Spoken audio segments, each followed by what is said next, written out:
ఈ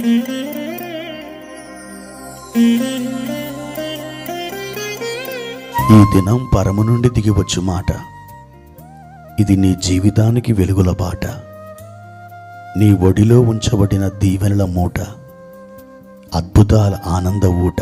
ఆగస్టు 24 సంవత్సరమంతా మీరు బైబిల్ చదివి ముగించడానికి ఈరోజు మీరు చదవలసిన లేఖన భాగం ఉదయం 116, 117, 118 మరియు 119 కీర్తనలు. సాయంత్రం 1 కొరింథీ పత్రిక 7వ అధ్యాయము 1 నుండి 19 వరకు. ప్రభునందు నా ప్రియమైన దేవుని బిడ్డలారా, ఈ ఉదయకాల సమయంలో దేవుడు మీకు తోడై ఉండునుగాక. పరలోకం నుండి దిగి వస్తున్న ఆయన కృప మిమ్మలను నిత్యము ఆవరించి మిమ్మల్ని బలపరచునుగాక. ప్రియులారా, ఎలా ఉన్నారు? బాగున్నారు కదూ? అనేకమైన ఇరుకులు, సమస్యలు, ఇబ్బందులు, లేనిపోని చిక్కులు, చికాకులు మిమ్మల్ని కలతపరుస్తున్నాయా? మిమ్మల్ని బాధిస్తున్నాయా? వాటిని బట్టి మీరు కృంగిపోతున్నారా? ఎటు చూచిన ఒక నిరీక్షణ, ఒక ఆశ మీకు దొరకడం లేదా? మీ చుట్టూ చీకట్లే కమ్ముకొని ఉన్నాయా? ప్రియ దేవుని బిడ్డలారా, భయపడవద్దు. ప్రభు మీతో కూడా ఉన్నాడు.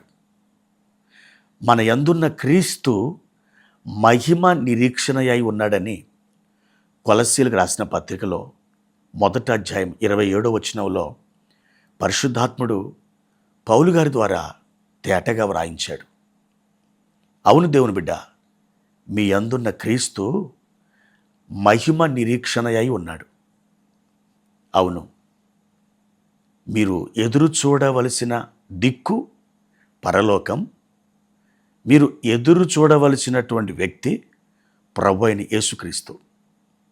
అవును, పరలోకం వైపు మీరు కనులెత్తితే పరలోకాన్ని తన మహిమతో నింపి పరిపాలిస్తున్న ఆ ప్రభు మీ వైపు ఆయన తొంగి చూస్తాడు. ప్రియ దేవుని బిడ్డలారా, ప్రభు వారిచ్చిన ఒక వాక్య భాగాన్ని చదువుకుందాం. 40వ కీర్తన 16వ వచనం. నిన్ను వెదుకు వారందరూ నిన్ను గూర్చి ఉత్సహించి సంతోషించుదురుగాక. ప్రియమైన దేవుని బిడ్డలారా, ఒక వాస్తవమైనటువంటి మాటని దావీదు తన జీవితంలో అనుభవించి పరిశుద్ధాత్మ ద్వారా అతడు రేపబడి ప్రేరేపణ పొంది ఈ కీర్తనలో ఈ మాట పొందుపరిచాడు. దేవా, యెహోవా, నిన్ను వెతుకువారందరూ ఉత్సహించి సంతోషిస్తారు, ఆనందిస్తారు. అతడు కూడా తన జీవితంలో దేవుణ్ణి పలుమార్లు వెతికాడు. అప్పుడు అతనికి ఏమి సంభవించిందో ఈ మాటలో మనకి సాక్ష్యమిస్తున్నాడు. యెహోషాపాతు, అతడు యూదారాజు. మోయాబీలు, అమ్మోనీయులు, మెయోనీయులు, షేయురు వాసులు ఒక పెద్ద సైన్యముగా మారి యెహోషాపాతును దండించడానికి, యూదా దేశాన్ని సర్వనాశనము చేయడానికి వారు అససోన్ తామార్ అన్నటువంటి ప్రాంతానికి వారు వస్తూ యెహోషాపాతు రాజుకు సమాచారం అందించారు. యెహోషాపాతు రాజు మిక్కిలి భయపడ్డాడట. ప్రభు సన్నిధిలో అతడు ఒక తీర్మానం చేసుకున్నాడు. యెరూషలేము వాసులను, రాగలిగినటువంటి యూదావారిని యెరూషలేము మందిరానికి అతడు తోడుకొని వచ్చి ఉపవాసం ఉండి అతడు ప్రార్థించటం మొదలుపెట్టాడు. అంటే దేవుణ్ణి వెతకటం మొదలుపెట్టాడు.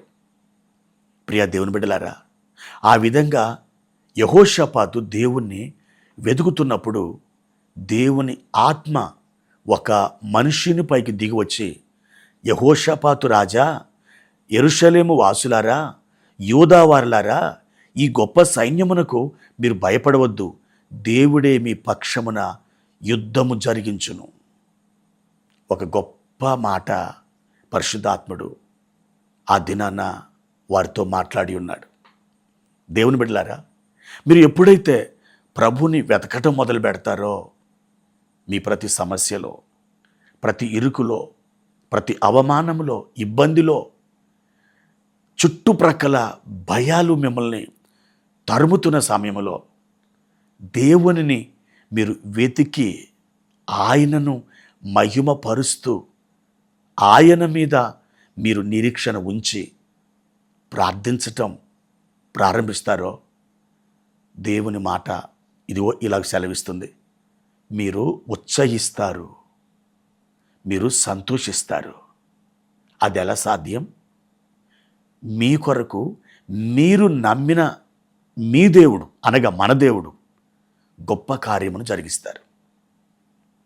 కాబట్టి వారి వైపు వీరి వైపు చూడడం మానేసి మీరు దేవుని వైపు చూడడం ప్రారంభించండి. అంటే మనుషులందరినీ మీరు వదిలేయాలని నేను చెప్పట్లేదు, కానీ దేవుని ప్రక్కన పెట్టి మనుషులే దేవుడు అన్నట్టుగా మీరు వెతకడం మొదలు పెడితే మీరు ఓడిపోతారు, అవమానించబడతారు, నష్టపోతారు. లేనిపోని క్రొత్త సమస్యలకి మీరు గురైపోతారు. కాబట్టి దేవుణ్ణి విశ్వసించండి, భారం ఆయన మీద వేయండి, నిరీక్షణ ఆయన యందే ఉంచండి. తప్పకుండా కార్యం సఫలమవుతుంది. మీరు చూస్తూనే ఉండండి దేవుడు మీ కొరకు ఎటువంటి కార్యం జరిగించబోతున్నాడో. దేవుడు మీకు తోడై ఉండి మిమ్మల్ని బలపరచునుగాక. ప్రార్థన. ప్రియమైన తండ్రి, మీ ఘనమైన నామానికి వందనాలు. మా దేవా, మీ యందు మేము నిరీక్షణ ఉంచుచున్నాం. మిమ్మల్ని వెతికిన వారు ఎవరు కూడా సిగ్గుపరచబడలేదు, అవమానించబడలేదు. మా తండ్రి, ఈ ఉదయం మా ప్రియులు మీ తట్టు చూస్తున్నారు, మీ వైపు కన్నులెత్తుచున్నారు. కనికరించండి, కృప చూపించండి, బలపరచండి. మహిమ, ఘనత, ప్రభావములు మీరొక్కరే పొందుకొనుమని యేసు నామములో అడుగుచున్నాను తండ్రి. ఆమేన్.